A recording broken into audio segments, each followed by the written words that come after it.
The world knows him as the cool, kinetic Chinese-American martial artist who burst onto the big screen in the 1970s. Bruce Lee passed away in Hong Kong at the height of his fame. The fascination with his life and legacy remains.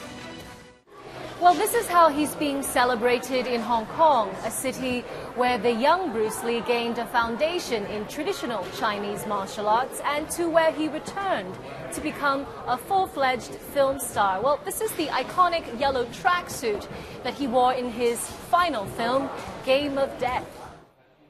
Visitors to the Heritage Museum can get a close-up look at more than 600 items on display, including intimate family photos as well as a special 3D movie.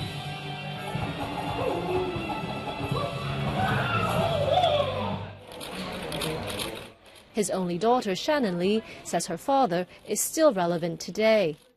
Obviously, the films are still loved and watched, but it's the depth behind the films that keep him relevant today, and we can take his words, his actions, and apply them to our own lives, and people do all the time. New generations of young people coming up who never were alive when he was alive, they still garner so much strength from his words and his life example that that's where his relevance lies.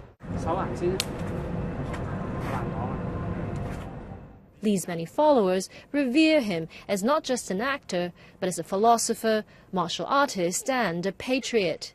I believe Bruce Lee changed many people's attitude towards Chinese. Before Bruce Lee, there is a certain image on Chinese. But after Bruce Lee, the way he changed the people thinking about Chinese is people will look at Chinese at a more respectful manner. At the Nongping 360 amusement park, the Bruce Lee tribute show is the main attraction this summer. It's a sign that 40 years after his passing, Lee's memory is still very much alive. Juliana Liu, BBC News, Hong Kong.